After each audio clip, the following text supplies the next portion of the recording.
Ehitatakse palju ja seda mitte ainult meil. Eestis tehtud konstruktsioone paigaldatakse nii Madagaskaril kui Liibanonis. Tellimuste arv kasvab koos usalduse kasvamisega. Ettevõtte usaldusväärsus saab alguse asjalikest ja oskajatest töötegijatest. Kust leiad sina kui ettevõtja need terasmehed üles?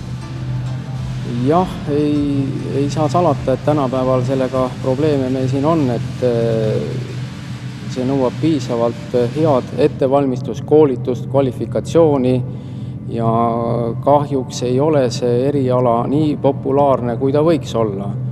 Et enamus inimesi küll püüab õppida ärijuhiks, kelleks iganes, istuda laua taga, teha pliiatsiga, paberiga tööd, aga et midagi luua, selle peale noored veel sügavuti ei mõtle. Peaks olema joonise lugemise oskuse. Piisavalt on neid inimesi, kes oskavad käes hoida elektroodi, keevitusaparaati ja keevitada metalli kokku, aga et inimene oskaks lugeda joonist, et ta oleks nagu nii-öelda koostööluksepa kogemusega ja keevitaja kogemusega. Need kaks kogemust koos annavad väga hea spetsialisti meie jaoks. Millised on need mehed, kes metalliga rinda julgevad pista? No, eks nad ühed terasmehed peavad olema, sest terasega tuleb meil nagu tööd teha, see on meie toormaterjal, millest me siis voolime, kas siis ehituskonstruktsioone, tulevad nad siis mingisugused seadmed, mis iganes, nii et inimestel peavad olema suhteliselt head oskused ja ka hea kujutlusvõime, et tunda seda metalli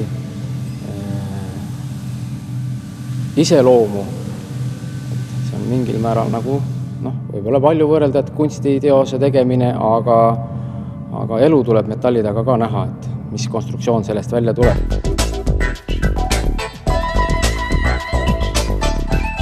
Milline on kõige ilusam ja uhkem objekt, mida olete teie teinud?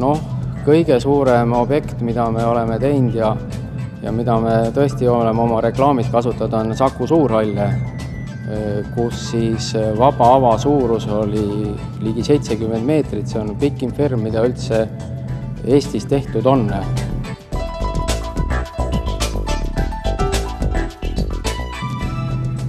Ja see on tõesti praegult üks suuremaid töid, mida oleme teinud.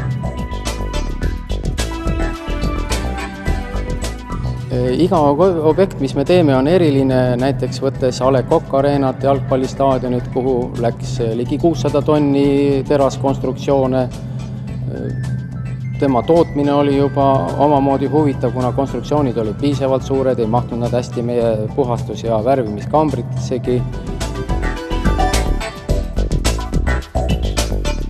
Viimase aasta kõige erilisem töö on olnud üks tellimus, on galerii, Eesti Panga galerii, kus siis ongi pandud kokku teras koos klaasiga ja kuna hoonete vahel, kuhu galerii tuli paigaldada, oli erinevate tasapindade peal, siis see oli küll omaette kunstiteos selle valmistamine.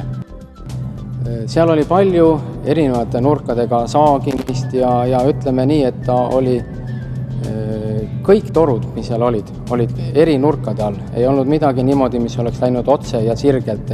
Küll põrand läks eri tasapinna peale, küll seinad olid mitte 90 kraadi, vaid viltu välja ja nii edasi. Et piisavalt keeruline objekt, kus juures see tuli valmistada nii, et klaasid, mida ei painutada ega väänata, saab teha ainult sirgena. See tähendab, meie konstruktsioon pidi olema ideaalne, et sinna saaks paigaldada klaasid.